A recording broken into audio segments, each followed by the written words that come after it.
Hello বন্ধুরা, কেমন আছো? নিশ্চয়ই ভালো আছো। তোমাদের জন্য আজকে আমি একটা স্পেশাল ভিডিও নিয়ে এসেছি। এই ভিডিওর মাধ্যমে তোমাদেরকে আমি বলবো, যদি তোমরা কলকাতার চাঁদনি চক চোর বাজার থেকে ক্যামেরা নিতে চাও, তাহলে ক্যামেরাটা ভালো হবে কি হবে না, এবং ক্যামেরাটা কীভাবে কিনতে হবে, এবং কী কী স্ক্যাম হয় কি হয় কি না। তো আজকে এই ভিডিওর মাধ্যমে আমি তোমাদেরকে ফুল ইনফরমেশন দেবো। যেহেতু তোমরা ক্যামেরা নিশ্চয়ই কিনতে চাও, তাই জন্য এই ভিডিও দেখছো। তাহলে আজকে আমি তোমাদেরকে ভালো করে বোঝাবো এখানে ক্যামেরা নিলে কী কী মনে রাখতে হবে এবং কী কী করতে হবে আর কোন ক্যামেরা নিলে ভালো হবে, সব আজকে এই ভিডিওর মাধ্যমে তোমাদেরকে আমি বলবো। তো তোমরা নিশ্চয়ই ভিডিওটাকে লাইক করে দিও আর চ্যানেলটাকে সাবস্ক্রাইব করে দিও। ভিডিওটা বেশি বড় করবো না, তো ভিডিও দেখার প্রথমে তোমরা লাইক করে দিও আর চ্যানেলটা সাবস্ক্রাইব নিশ্চয়ই করে দিও। তো চলো ভিডিওটা স্টার্ট করি। Hi. Hello family members, welcome back to my channel. It's me Agukat once again, and first of all, don't forget to subscribe my channel.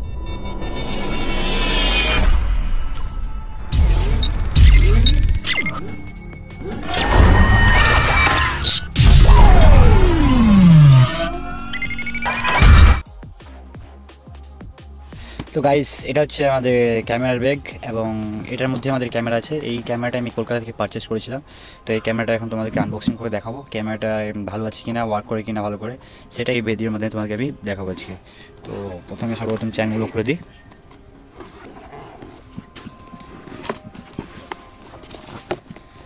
তো দেখতেই পাচ্ছ আমাদের ক্যামেরা এটা ভিতরে আছে। এটা হচ্ছে আমাদের ক্যামেরা ক্যানন 700D। এই ক্যামেরাটা আমি কলকাতা থেকে পারচেস করেছিলাম।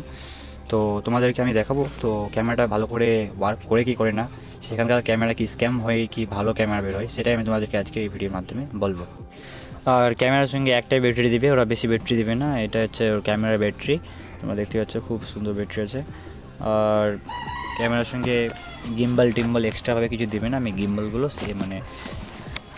এই গিম্বল মানে ড্র্যাগন ফ্রুট বলে এটাকে, এটা আমি সিঙ্গেলভাবে পারচেস করেছি এক্সট্রা টাকা দিয়ে।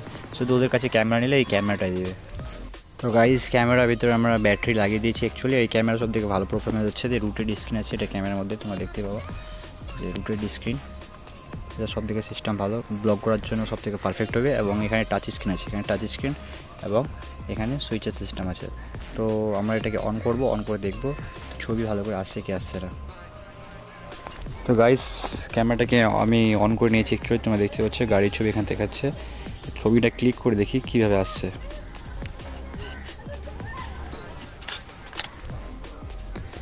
ছবি চলে এসছে খুবই সুন্দর, মানে বোঝা যাচ্ছে যে ওখানকার ক্যামেরা ভালোভাবে ওয়ার্ক করে, ওখানকার ক্যামেরা সব থেকে ভালোভাবে ওয়ার্ক করে। আর কলকাতায় ক্যামেরা নিলে কয়েকটা কথা তো নিশ্চয়ই মনে রাখতে হবে। মেন কথা হচ্ছে যে ক্যামেরা নিলে ওয়ারেন্টি কার্ড এবং বিল বক্স সব কিছু নিতে হবে ওখান থেকে, ওরা কিন্তু বলবে না প্রথমে।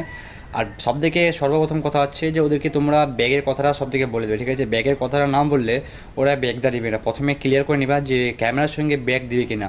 তোমরা যদি ব্যাগের কথাটা ক্লিয়ার না করো তাহলে লাস্টে ওরা ব্যাগের টাকাটা ধরে নেবে, ঠিক আছে? আর ক্যামেরাটা দেখে নিবা, তো ক্যামেরাটা ভালো আছে কিনা একটু চালিয়ে দেখে নিবা। এটাই সর্বপ্রথম আমি তোমাদেরকে বলতে চাইবো। আর হাওড়া স্টেশনে নেবে, ওখানে গাড়ি পেয়ে যাবা চাঁদনি চোর বাজারের জন্য, ওখানে গাড়ি ধরবো, ওখান থেকে পৌঁছে যাবে, ঠিক আছে? তাহলে ভিডিওটা যদি ভালো লাগে তো লাইক করে দিও, চ্যানেলটাকে সাবস্ক্রাইব করে দিও। এখান থেকে ভিডিওটা শেষ করি। কিছু যদি দরকার পড়ে তাহলে তোমরা কমেন্ট বক্সে নিশ্চয়ই বলতে পারবা। বাই বাই, টাটা, সি ইউ।